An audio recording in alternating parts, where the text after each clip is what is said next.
Hola, bienvenidos a Vida y Milagros. Hoy día vamos a entrevistar a un hombre de mar, buzo, especialista en buceo durante 50 años. De hecho, hoy tiene una patología producto de esa práctica, nos lo va a contar. Un hombre que entregó su vida a la Marina, ingresó cuando tenía 15 años, ha tenido varios cargos.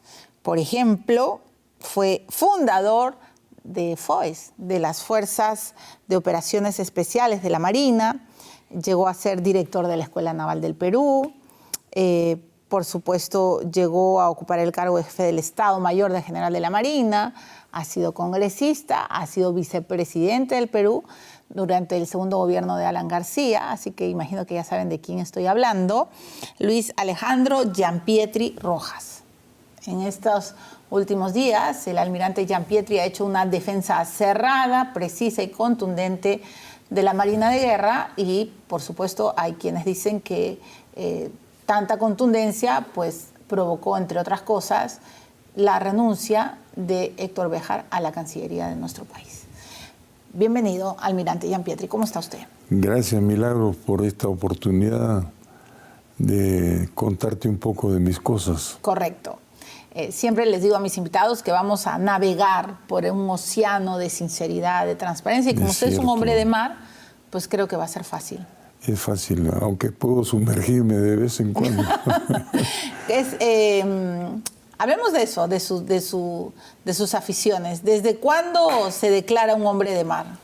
Mira, yo nací en Bellavista, en el Callao, pero la residencia de mi familia estaba en La Punta. ¿Y hoy vive usted en La Punta? Vivo en La Punta todavía. Mi papá y su familia emigraron de Italia a La Punta. Mi abuelo tuvo varios negocios importantes en La Punta. Tenía un hotel, ¿verdad? 3 hoteles. 3, ok. Y 2 hostales. Era un hombre de mucho empuje, a pesar de que no tenía una profesión, era un contadino, que en italiano significa campesino, era un hombre de campo. Pero muy trabajador, imagino. Era un ladrillo el viejo y era un tipo con mucha energía. Y él primero emigró a la Argentina, no le gustó, emigró a Chile tampoco, y de ahí se vino al Perú solo. Aquí tuvo, entre otras cosas, un hotel que todavía yo guardo las fotografías de los hoteles, que se llamaba el Hotel Edén.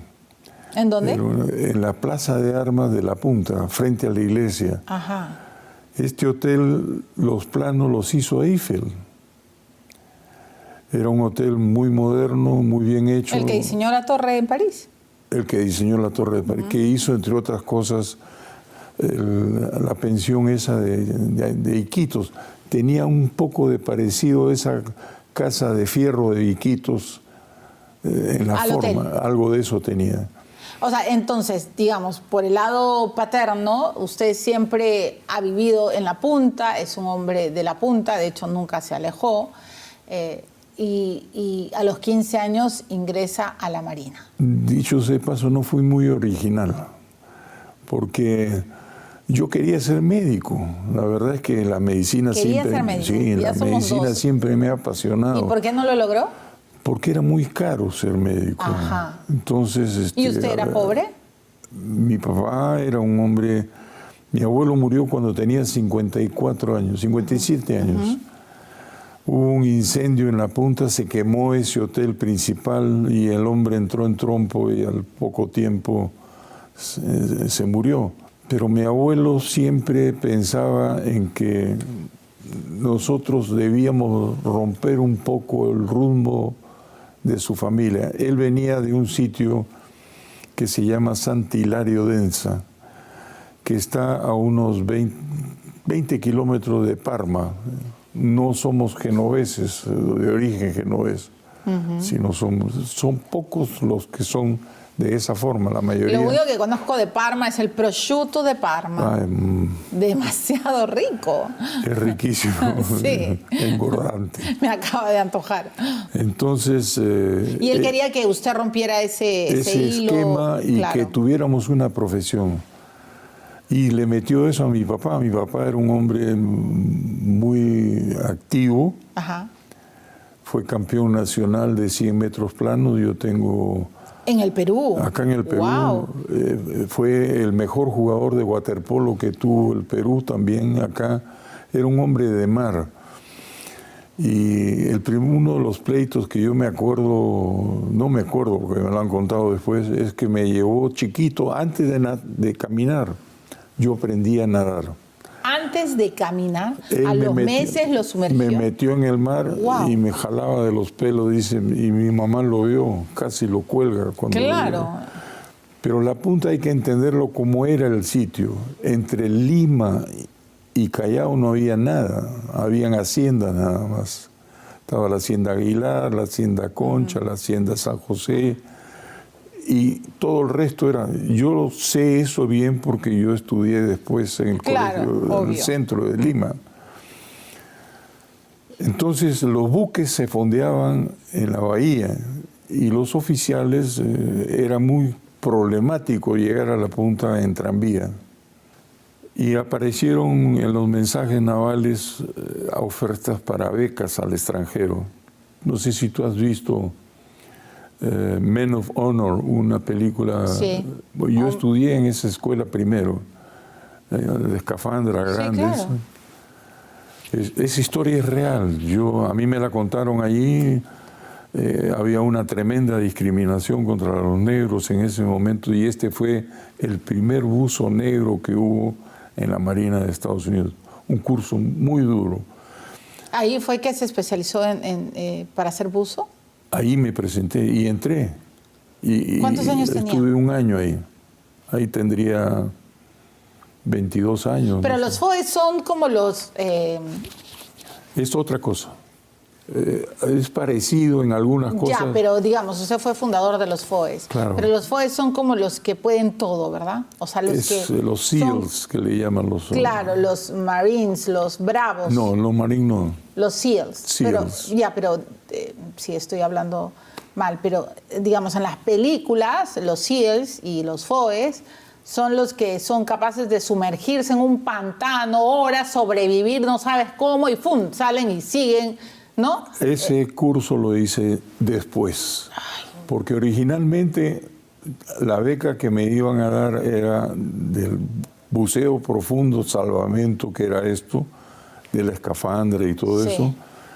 Y después tenía que ir yo al curso de SEAL, que en esa época se llamaba el UDT, Underwater Demolition Team, que después le cambiaron el nombre a Sea Air Land, o sea, mar, tierra y aire, porque ya introdujeron temas de paracaidismo. O sea, en otras Cristiano usted ha sido un hombre que podía sobrevivir en las más espantosas situaciones que la guerra, un enfrentamiento podría ponerle al frente. Fíjate tú, el curso de los SEALs más o menos los iniciaban tanto en Perú como en el extranjero con 100 personas. ¿Cuántos terminaban? 25. De los cuales 4 o 5 eran oficiales y el resto era personal subalterno. Sí, claro. Tengo que ir a una pausa porque estamos en ese momento en el pantano del tiempo. No hay problema. Pero... Como tal que no sea el pantano de Chávez, estamos bien. No, a ese no vamos a A ese no vamos a llegar. Esperemos, por favor. Vamos a tocar madera. Pero, ¿cuánto tiempo, cuánto ha sido el mayor tiempo que ha resistido debajo del mar de cualquier agua, de un lago? Cuando hice el curso de buceo Sí. profundo, hacíamos con mezcla de gases. O sea, el oxígeno lo mezclábamos con helio. Porque el nitrógeno que tiene el oxígeno tiene un problema. A cierta profundidad te presenta igual que una gran borrachera. una Te mareas. narcosis de nitrógeno y pierdes el control. O sea, tú puedes comenzar a jugar con los pescados, no te das cuenta que estás Y por eso haciendo. muchos mueren, ¿no? Entonces, por eso se mueren. Entonces, para evitar eso... Mezclan con helio. Con helio. Ya, pero ¿cuánto ha sido el mayor tiempo que ha permanecido debajo del mar? Cuando estuve en los FOES, usamos otro tipo de equipos que era de circuito cerrado. O sea, el oxígeno circulaba por un canister, un absorbente, que quitaba el dióxido de carbono y regresaba el oxígeno. Con eso se buceó 4 horas y media sin salir. 4 horas y media. Nadando, ¿qué te digo? Yo he hecho nataciones de 4 horas, 6 horas. Sin parar. De noche. Porque cuando hice... Almirante, Ahora estoy pasando la factura, pues. Ese es el problema. por eso tiene este problema arterial. Un problema de arteria. No podía caminar, ¿verdad? No podía caminar. Ahora Ahora lo veo bien. Me han bajado 20 kilos, Sí. pero bajo el criterio de que el organismo humano, o cualquier, donde hay líquidos, como sangre y agua, el oxígeno no distingue entre el agua y la sangre. Entonces, parte del oxígeno que yo necesitaba para sobrevivir, tú me mides ahorita el oxígeno, tengo 76, 77, no más. Cuando tomo oxígeno en la casa, subo a 90, 91. Ya, vamos a ir a una pausa. Qué bravo los FOES. Ahora estoy mejor. Yo sé, lo veo. Ahora lo veo estoy bien. mejor porque... El almirante Giampietri ha estado en situaciones bien extremas. Estuvo en el frontón. De hecho, fue uno de los primeros que abrió el primer boquete, ¿no? Si no me falla la memoria. En la mañana, Él sí. salió herido y por eso es que hace el cambio. Si no hubiera hecho ese cambio, seguramente él seguiría procesado. Y por Vamos a otra hablar de cosa eso. también, porque el jefe de la infantería marina, que fue la que llegó, Murió, ¿no? era Vegallona. Juan Carlos Vegallona, que lo mataron en Bolivia de un tiro, le metieron un tiro en la cabeza, que era un gran amigo mío del barrio. Sí, claro. Pero vamos a la pausa, porque necesito preguntarle muchas cosas. Entonces, el frontón, luego estuvo en la embajada de los rehenes. Por él es que los rehenes se salvan. Y claro, Sendero debe ser una de sus peores pesadillas, ¿no? El enfrentamiento con los terroristas y todo. Entonces, vamos a regresar con el almirante Giampietri, que en efecto ha sido y es un hombre muy duro de matar. Ya regresamos.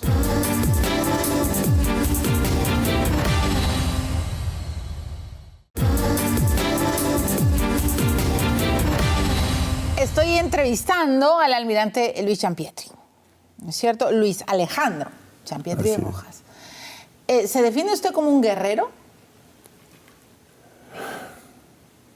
Algo así. ¿Cómo No se tanto. define? Como una persona que sirve a su patria con un compromiso total. O sea, siempre estuvo en mi mente que en algún momento me iban a meter un tiro, siempre. He tenido suerte que no haya sido así, pero he tenido varios atentados. Correcto. Entonces, usted era un hombre que cuando salía sabía que en el nombre del Perú, por defenderlo, podían matarlo. No solamente eso, mi mujer, que ya, como tú sabes, ha fallecido hace 6 años, ella tuvo que sufrir mucho, porque en una época yo me mudé a San Felipe y después a Neptuno, frente al hipódromo. Pero los tránsitos eran terribles, porque había que ir en el auto, cambiar hora, cambiar de vehículo, llevar seguridad, Cambiar granadas. de rutina, claro. ¿Llevaba granadas? Sí, en el carro. Y eso lo aterrorizaba a mi mujer.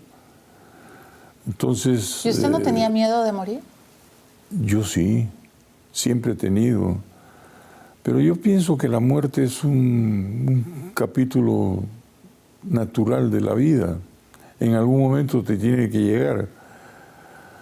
A veces con sufrimiento, a veces sin sufrimiento. A veces en combate. O a veces en combate. Lo que muy poca gente sabe es que usted no iba a ser el jefe de operaciones cuando la Marina ingresa al frontón, No. que iba a ser Vegallona, pero a Vegallona no lo encuentran y usted es el de mayor antigüedad y el almirante termina designándolo. Y lo que quizá la gente no sabe mucho es que después del primer enfrentamiento y el primer, ¿no? ¿Podemos llamarlo combate? Sí. Usted sale herido, pero matan a la persona, al otro oficial que está a su lado. Porque estos habían construido túneles. Los terroristas. Sí, y nosotros siempre enfocábamos el tiro hacia el edificio principal, pero nunca supimos hasta después. Que habían hecho 3 túneles. Y de uno de los túneles es que lo matan a este muchacho. O sea, estaba a un sitio que nadie se imaginaba que pudiera estar. ¿Quién era un oficial de la Marina? Era el más antiguo del personal subalterno de la Infantería de Marina. Todos eran infantes, excepto 6 FOES que eran los que trabajaron la parte de explosivos. Pero el resto eran 100 y tantos infantes. O sea, usted en ese momento era especialista en explosivos. Hasta ahora, yo tengo un libro hecho por mí por explosivos. Sé, pero en ese momento, cuando entra al frontón, usted entra como especialista en explosivos, abre el primer boquete. Así es. Ok, y cuando este muchacho muere, o sea, le disparan y muere a su costado, ese ha sido, estoy tratando de regresar a los pasajes de su vida, ese ha sido el momento más cercano a la muerte que ha tenido. Bueno, ha habido otras oportunidades buceando que he tenido problemas con los equipos y he salido con las justas afuera, ¿no? Pero en combate fue un tema muy violento porque el muchacho lo único que dijo fue, Dios mío, y ahí quedó. Lo agarraron en el pecho. ¿Solo dijo Dios mío? Dios mío, le dijo. Eso fue lo que dijo, Dios mío. ¿Y usted qué hizo? Lo quisimos jalar, no pudimos porque estaban disparándonos, pero nosotros ubicábamos todo en el edificio principal. No sabían que habían túneles. Que habían túneles y que de los túneles... Yo me he enterado de eso porque estando en Washington años después, encontré una librería que se llamaba Revolution y en la librería vendían una serie de documentos, todos los partidos políticos subversivos de América Latina, el ELN, la FARC, Sendero Luminoso, el MRTA, y entre los libros había uno que se llamaba El Día de la Heroicidad, en donde era un relato de lo del frontón contado por ellos, no por nosotros.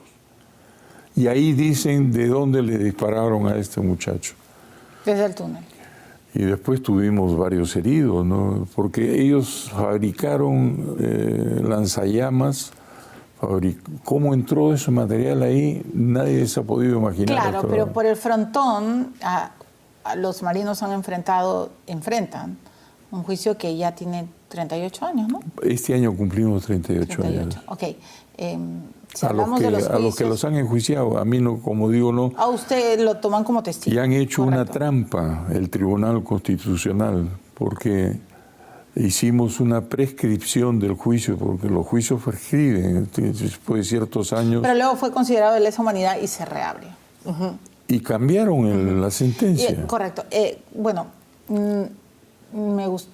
Algún día quizá podemos hacer un programa especial de esto, de los juicios y de todo, pero quiero hurgar por otros lados de su historia, porque en este juicio usted está como testigo, usted sale Sí, me van a llamar en algún momento, todavía no me han llamado, esta vez. Correcto, no, pero digamos, el frontón sale en el primer momento, digamos, sí, con el primer grupo, después de abrir el boquete. Y luego usted se queda 126 días secuestrado por el MRTA. En el frontón se enfrenta a los senderistas. En la Embajada de Japón se enfrenta a los MRTistas. Es cierto. Y antes, en su actividad como FOES, usted viaja mucho por el interior del Perú. Porque teníamos bases contra guerrillas. Correcto. En la sierra, sobre todo en Ayacucho, Huancavelica, Pucallpa. En todos sitios teníamos. ¿El terrorismo es y ha sido su peor pesadilla? Yo creo que sí. No tanto para mí. Mira, yo cuando... poco antes de que mi mujer muriera, estábamos descubrí algo que no había percibido hasta ese momento. Cuando le dije que mi hijo, uno de mis hijos ya se retiraba de la Marina, pues los dos fueron marinos también.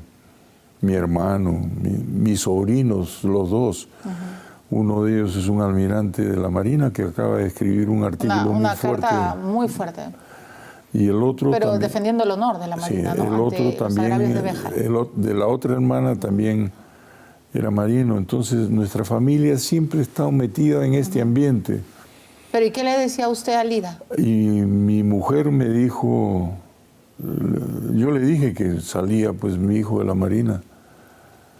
Y yo pensé que no me había entendido porque ya estaba un poco difusa en sus pensamientos, ya estaba malita.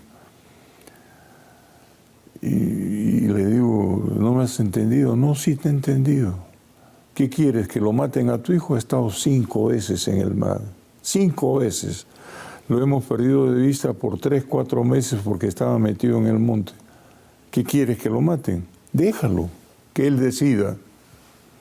Yo ahí me di cuenta de una cosa que le he titulado el lucro cesante y el daño colateral, que es lo que han sufrido nuestras familias. O sea, yo sabía lo que estaba haciendo. Sabía que mi gente estaba entrenada para hacer lo que estaban haciendo, pero nunca me imaginé que ese grado de presión los llevaban ellos en la incertidumbre total. Sí, claro. Y eso es lo que ha pasado con la familia de nosotros.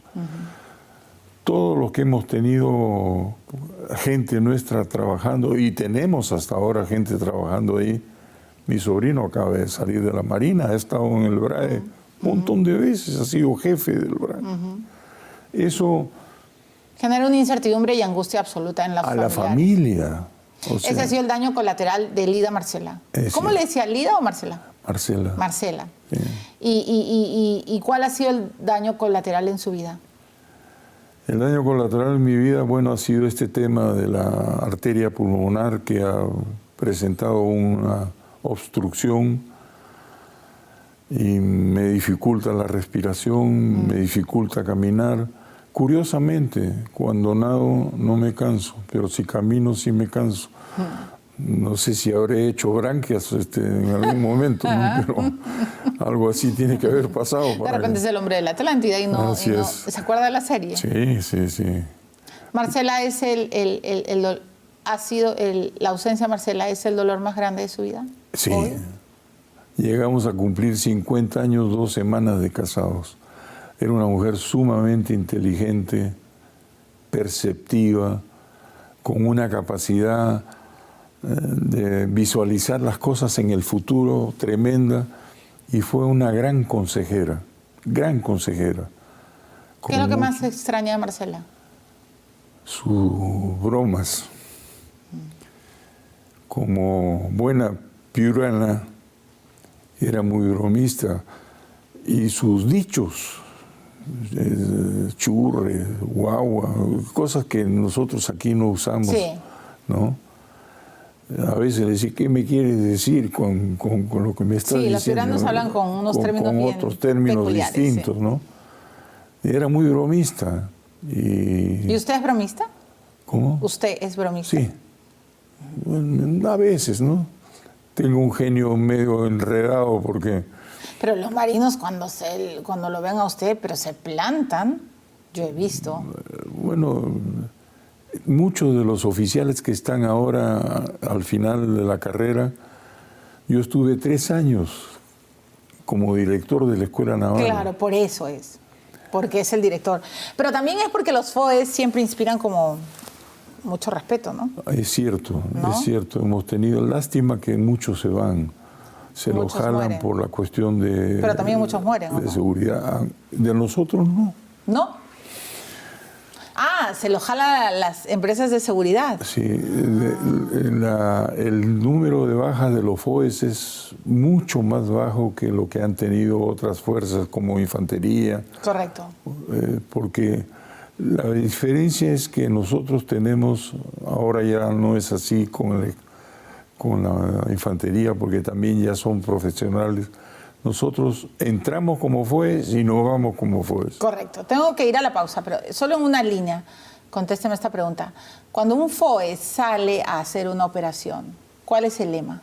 ¿Victoria o retorno? ¿Victoria o retorno? Retorno. Claro, si no retornas es que vas a triunfar. A triunfar, vas a ganar. Pero en algún momento usted ha retrocedido, sabía que de repente no iba a lograr y mejor era retornar. No. No. No. Siempre hemos cumplido con la misión. Victoria o retorno. Victoria o retorno. Y eso se les inculca a ellos. Sí. Y sobre todo también el trabajar en equipo. Sí, claro. Bueno, siempre los FOE trabajan en equipos. Sí. Solos no pueden hacer. Ya. Y después de la pausa, ¿me cuenta cuál ha sido su principal derrota personal? ¿Cómo no? Lo voy a dejar pensando. ¿Y ustedes en casa? ¿Cuál ha sido tu derrota personal? ¿Lo sabes? La que sea, te puedes recuperar. Ya regresamos.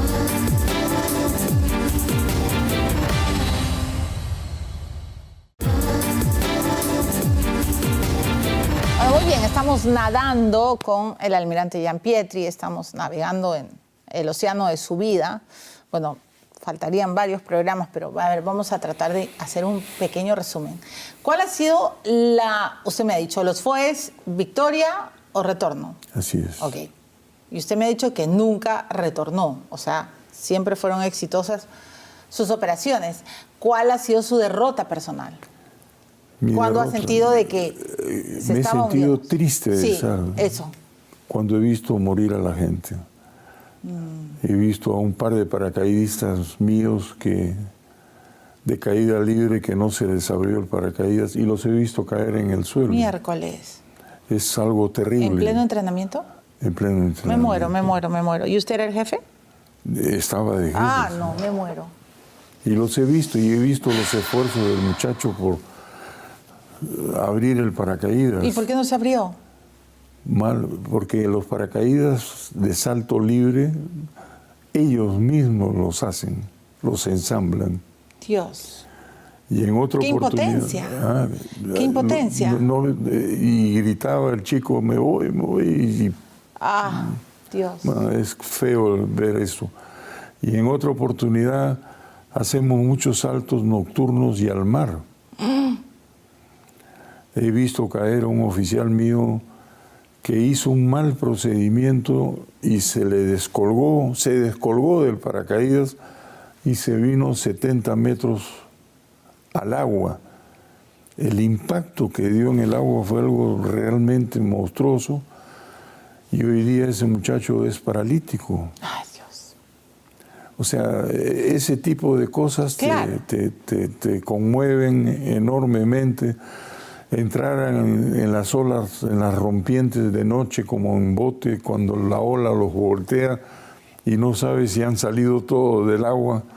Están ustedes locos para hacer todo eso. O, por ejemplo... O sea, yo sé que, o sea, tómelo bien, ¿no? No es que están locos, o sea, se entrenan para eso, pero por Dios santo, tirarse en la oscuridad. O sea, hay que ser bien guerrero, ¿no? Un temple bien fuerte, bien... Salir de dentro de un submarino, inundar un tanque hasta acá y evacuar el submarino y atacar a un buque. Esos son los entrenamientos, llenarles de agua hasta el cuello y a ver cómo sales. A ver, si son tanques especiales, uno tiene que salir de allí. Me muero. Y enfocar su blanco.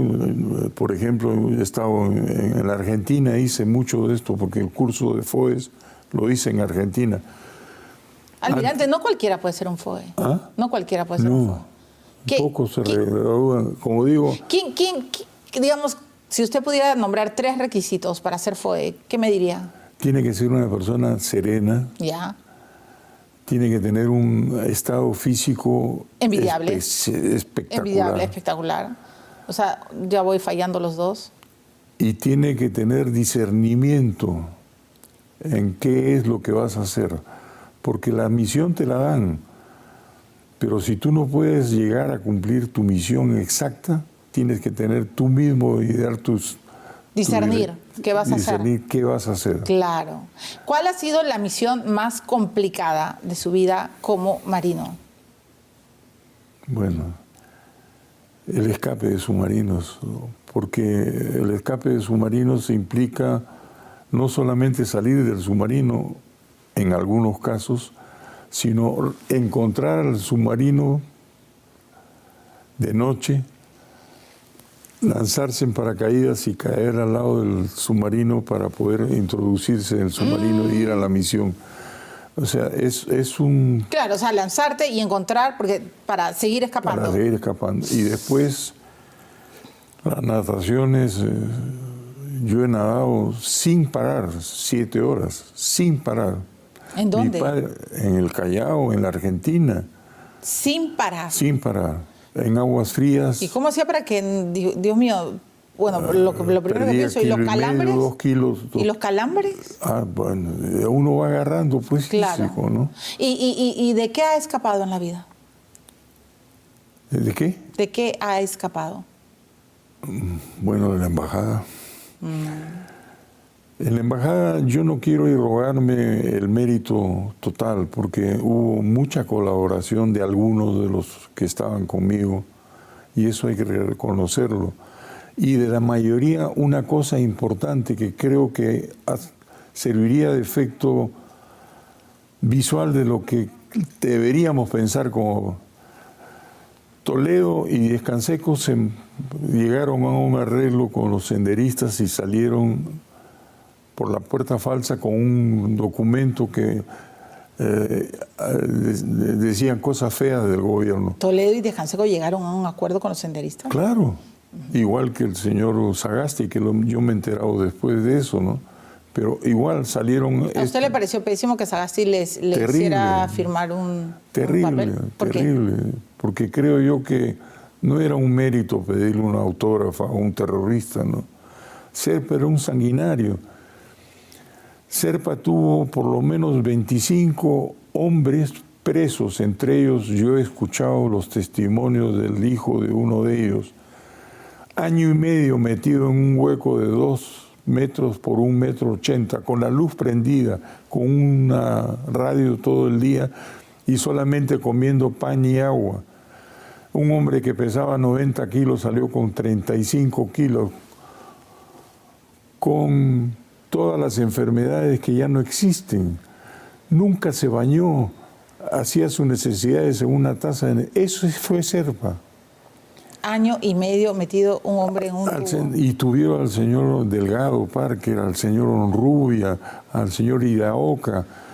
La lista es interminable de estos miserables. Entonces a usted no se le hubiera ocurrido jamás pedirle ni siquiera un autógrafo o un testimonio de que usted estuvo ahí. Nos quisieron forzar para eso. ¿Cómo que les quisieron forzar? Nos prohibieron el ingreso de unos papelitos que nos mandaban unas tiritas así a familias, nos las quitaron. Nos prohibieron la ropa de abrigo porque ya comenzaba en abril a enfriar el tema. Nos prohibieron una serie de cosas y nos quitaban parte de las raciones de comida. Al final... ¿Con el objetivo de qué? De quebrarnos. Porque lo que ellos querían era que la masa de nosotros, y ese es el mérito de todos los rehenes, ayudaran a negociar con los terroristas, y ninguno quiso. Ninguno quiso. Ese es el mérito más grande de todos. O sea, ¿para usted Toledo es un cobarde? Maricón. Y yo he estado con él en el closet cuando negociaba con Serpa. Estábamos en un closet. ¿Usted ha estado en el closet cuando Toledo negociaba con Serpa? Sí. ¿Y qué le decía? Que él firmaba un documento con tal de que le dejara salir él y Díez Canseco. ¿Y usted qué pensaba? Cobardes. ¿Y les decía? Y yo se lo he dicho en público, ya siendo presidente, usted es un cobarde. Y me metí en un lío porque él comenzó nuevamente con los juicios de nosotros, en venganza. Cuando llega esta idea, no sé, esta estrategia, ¿no?, de que van a hacer túneles y que los van a rescatar. Cuando llega el día, cuando usted sabe que van a haber explosiones, en esos momentos previos, bueno, ya sé, usted es un FOE, usted ha sido un hombre entrenado, Me acaba de decir que ha nadado 7 horas seguidas, que ha buceado 4:30, ¿no? 4 horas y media. O sea, digamos, es lo que he dicho, es un hombre bien difícil de matar, de doblegar, ¿no? Lo otro es el título de una película, ¿no? Pero cuando aún así el guerrero más rudo, el más valiente o el más resistente, debe tener nervios, ¿no? De que no vaya a resultar. O sea, tiene que pasar algo por su cabeza, porque si eso no resultaba, iban a morir todos. Así es. Todos sí iban a morir. Es como en los cursos de FOE.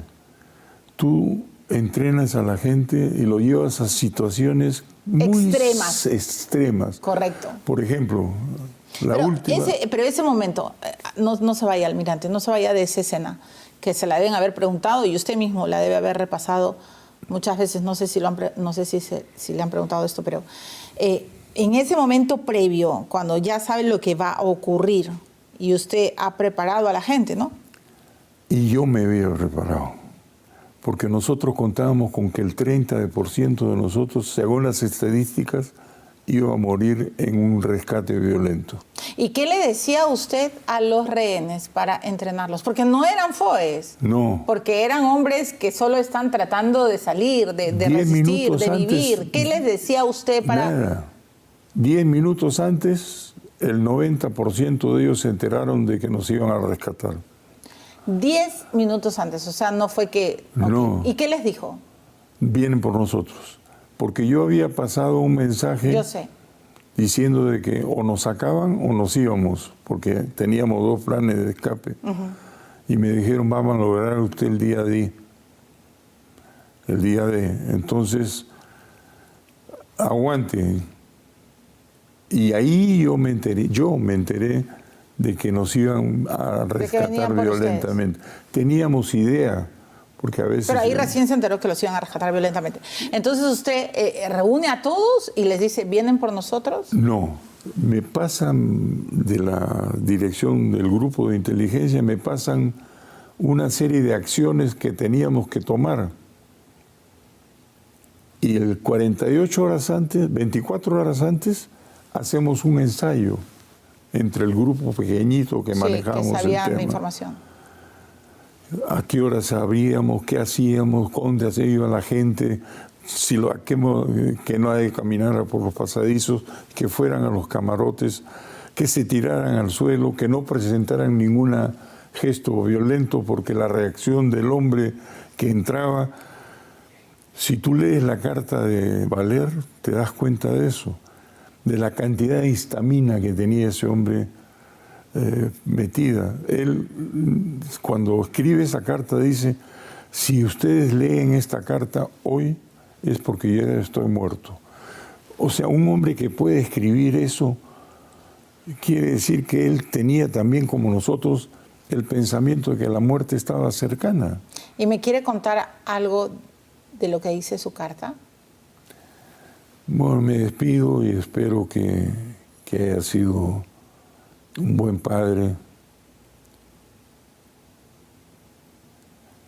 y el concepto de matrimonio que he tenido yo ha sido muy alto. ¿Ha sido un buen padre, almirante? Sí, creo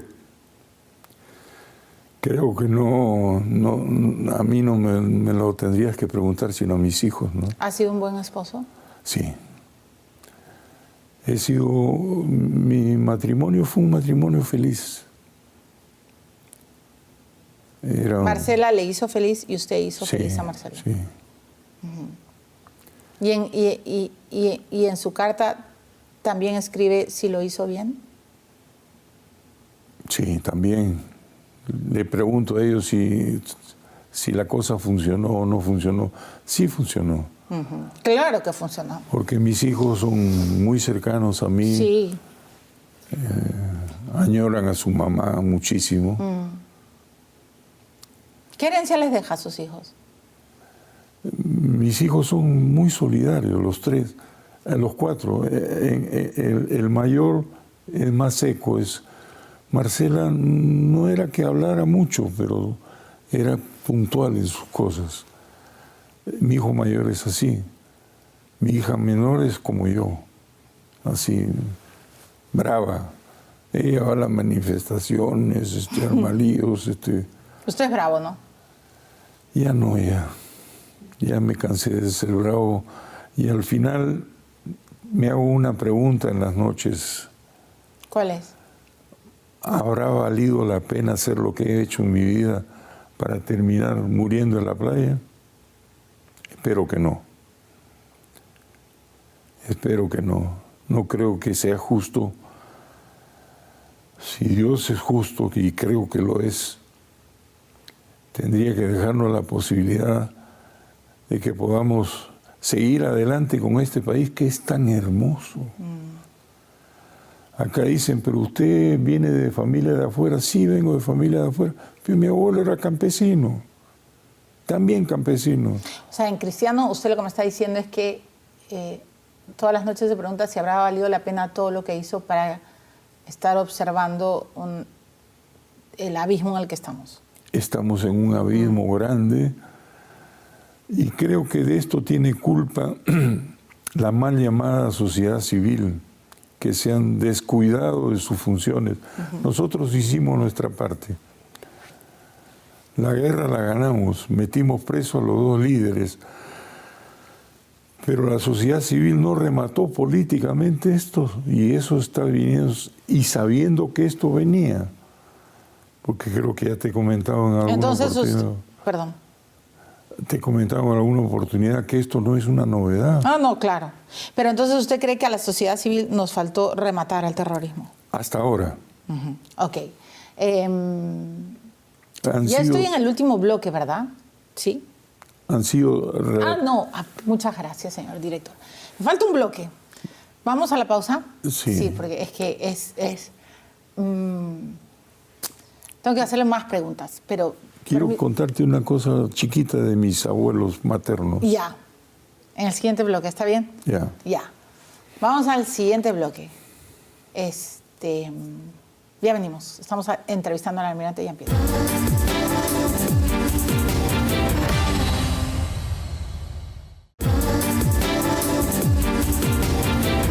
Estoy en el último tramo con el almirante Gianpietri. Entonces, vamos a bucear a su interior. Quiero contarte algo de mi mamá, porque mi madre fue una mujer espectacularmente...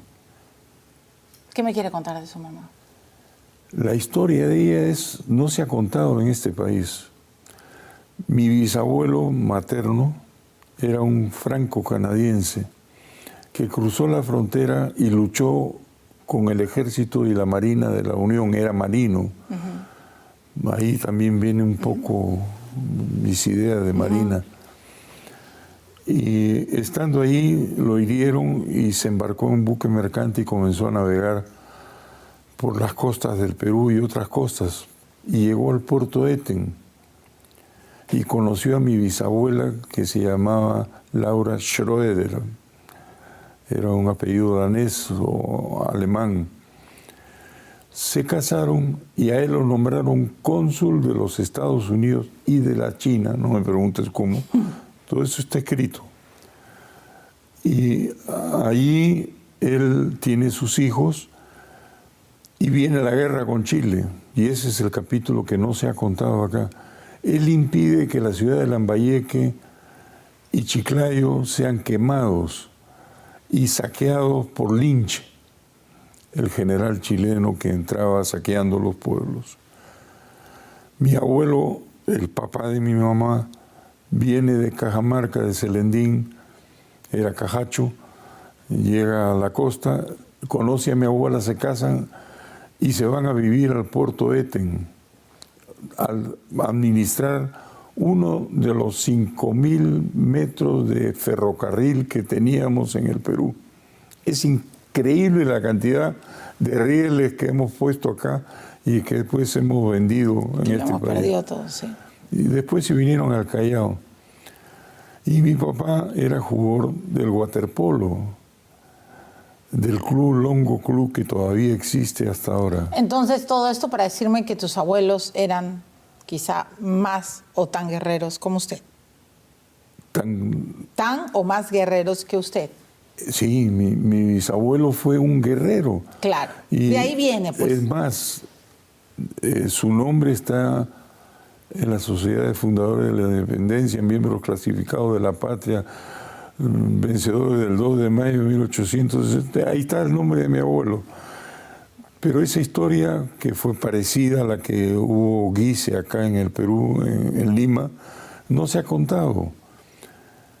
Y yo he ido al cementerio del Carmen en Chiclayo, donde en el puerto de Este me hicieron hijo predilecto, porque he vivido ahí. Y su tumba está descuidada, está en el último cajón. Claro. ¿Cómo tratamos a nuestros héroes? Así es, por eso cuentas esta historia de tus abuelos. Sí, creo que es importante. No, claro que sí, y le agradezco por compartirla. Entonces, permítame... La calle principal de Chiclayo se llama Alfredo Lapuán. Ese era mi bisabuelo. Ah. Bueno, y a mucha honra, aquí está su nieto. Está bien. Almirante Gianpietri, ¿dónde estaba usted cuando se entera que Alan García, usted había sido su vicepresidente, ha muerto? Yo estaba en casa. Es una de las cosas que creo que nos faltan ahora. No porque fuera un sabio ni nada por el estilo, pero creo que hubiera ayudado a poner un poco de serenidad a este país. ¿Extraña hoy día a Alan? Sí. Era un buen amigo. Con gestos increíbles, él y su señora, la señora Pilar, con mi mujer, han sido espectaculares. Con mi hermana que murió, que era la mamá de uno de los oficiales que te digo, él se fue con tenía cosas así, hasta el Callao con sus motos y sus cosas, y le rindió homenaje en el cementerio británico a mi hermana, porque era mi hermana. No necesitaba, la conocían, pero no necesitaba hacer ese tipo de cosas. Pero era su amigo. Era mi amigo, sí. Claro. Si Alan García hubiera estado vivo, ¿Vizcarra cerraba el Congreso? No, yo estoy seguro que no. Creo que ha habido varios errores entre los apristas también. Apristas surge en el año 24 con ahí en la Torre, como su principal dogma era el anticomunismo, con Mariatti, el pleito de ellos, Rabines, ahí comienza. Creo que si el aprismo hubiera conservado su esencia como partido y no se hubiera dejado avasallar, quizás por el mismo Alan, que centralizó mucho la figura de su ego dentro del partido aprista, los comunistas no pudieran avanzar. Fue un freno para los comunistas el tener un partido, el único partido de todo lo que hemos tenido, anticomunista. Pero anticomunista radical. Entonces usted también está convencido de que si Alan hubiera estado vivo hoy, Castillo no ganaba. No, no ganaba. Yo creo que Alan,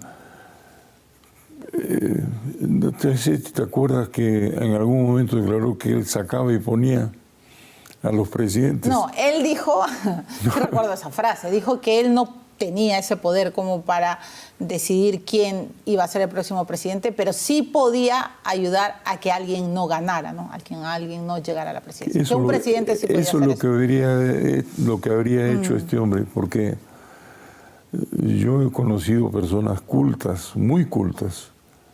Este es un hombre cultísimo, sabía de todo.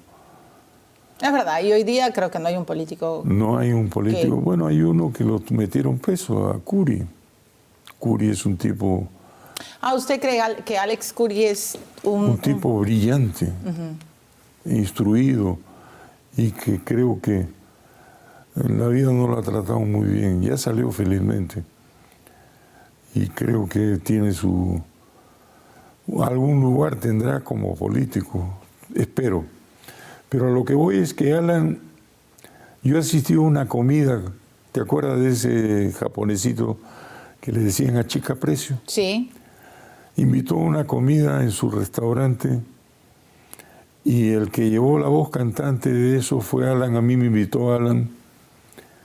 Y cuando terminó estaba el presidente del Congreso del Japón. Y le dijo, oiga, si usted hubiera sido japonés, yo hubiera votado por usted.